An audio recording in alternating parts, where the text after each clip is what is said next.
આયરાણી ગયા છે પાણી ભરવા, હજુ સુધી કેમ ના આવ્યા? હું ઢોર મૂકીને પણ આવતો રહ્યો, પણ આયરાણી હજુ સુધી કેમ ના આવ્યા? આહિર ગજબ થઈ ગયો, આહિર ગજબ થઈ ગયો. શાનો ગજબ થઈ ગયો? શા માટે ઉદાસ છો અને શા માટે રડો છો? આહિર સિંધના રાજા સુમરા મને સિંધની મહારાણી બનાવવા માંગે છે. મેં એને 3 માસની અવધિ દીધી છે, પણ 3 માસ તો હમણાં વીતી જશે. પણ આહિર હું જીર પીને મરી જઈશ, પણ એની પાસે નહીં જાઉં. ઝેર પીને મરવું તે તો મોટું પાપ છે. એના કરતા ભાઈ નવઘણને બોલાવ્યો તો.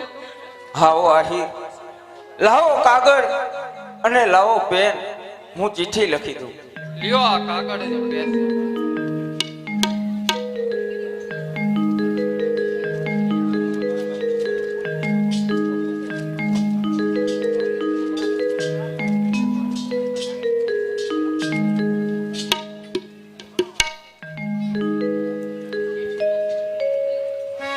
નવઘણને એટલું કેજો, હે વીરો મારો સિંધનો સુમો. નવઘણને એટલું કેજો, હેરી મારો સિંધનો સુમો. આવજે વીર વાર તો કરવા, બેનને દીધે પહોંચો ને વરવા રે.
તાજને